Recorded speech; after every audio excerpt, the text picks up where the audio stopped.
Hello guys! Welcome back sa aking channel again. So, as you can see, meron po kayong makikitang creamy mango with tapioca pearls. So, gusto nyo bang gumawa ng ganito? So, itong video na ito ay tuturuan ko kayong gumawa ng mango with tapioca pearl.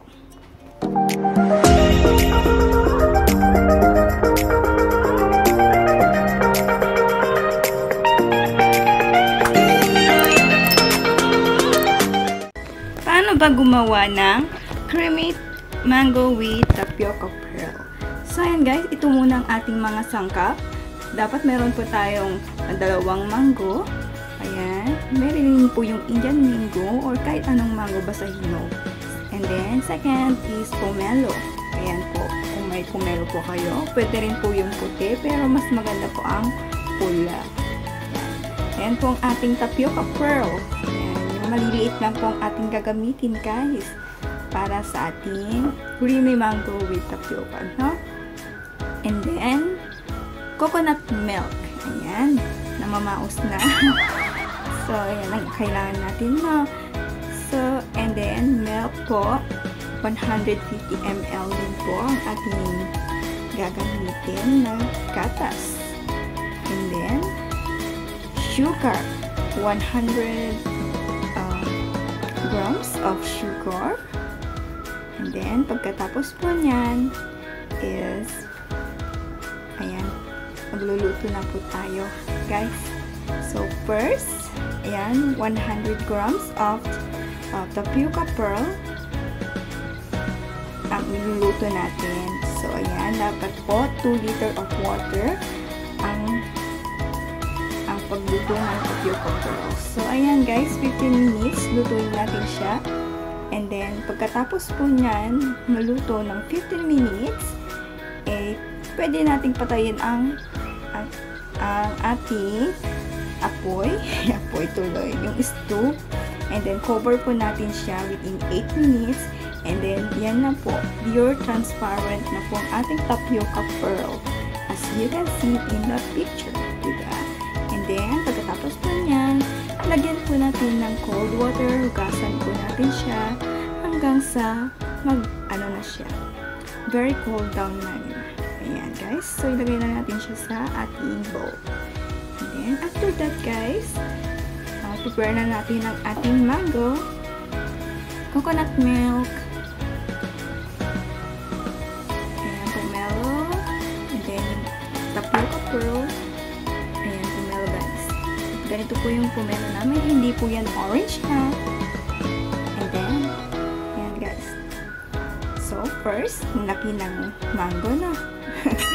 So, ayan guys, hiniwaan natin. Shout out sa malaking kutsilyo. Ayan.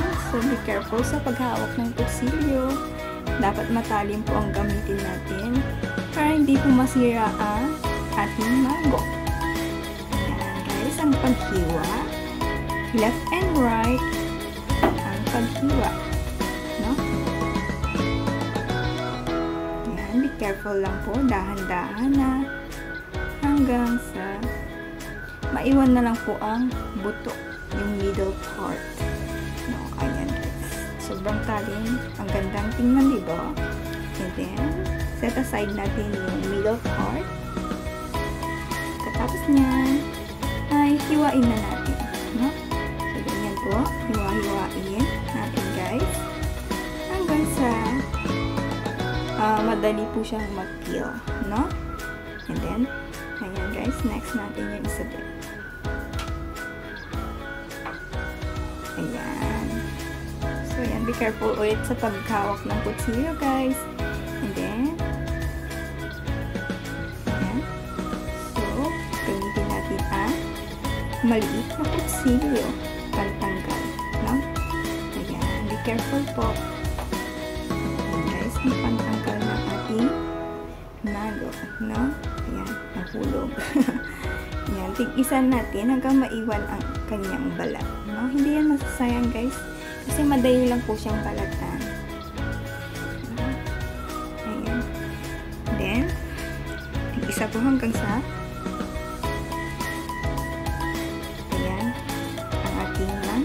na-peel na natin lahat. So, hiwain natin siya by cubes. Okay. Shout lagim. Ayan.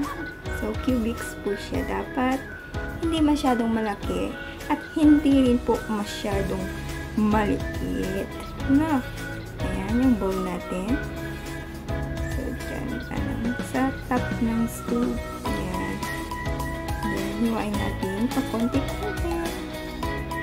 And then, ayan. So, actually guys, separate natin yung para sa blender. Yun po yung toppings natin. And then, yan po yung pinakamaganda is sa ilalagay natin sa isang baso. Shout out na mouse ulit. So, ayan. So, ayan guys, as you can see, ilagay natin ang pomelo, mango, and then coconut milk. Ay, yung tapioca pearl, I should say. Sorry guys. And the coconut milk. Ayan. Okay. And then, lagay na natin ang mango sa ating blender. Yan po ang ating toppings. And then, yan po yung ating sugar. Coconut milk. So, actually guys, yan po yung sugar namin sa China. And then, yan po yung vanilla oil. So, kung wala po kayong vanilla oil, is pwede hindi na nilagyan, no? And then, ready to mix together. Ayan.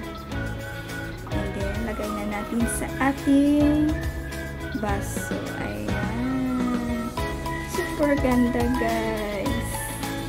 Diba? The best po to for summer. Kasi sa Pinas, napaka-init ngayon, no? And then, lagyan natin ng toppings na pomelo. And then, finish! Tara! Yan na po ang ating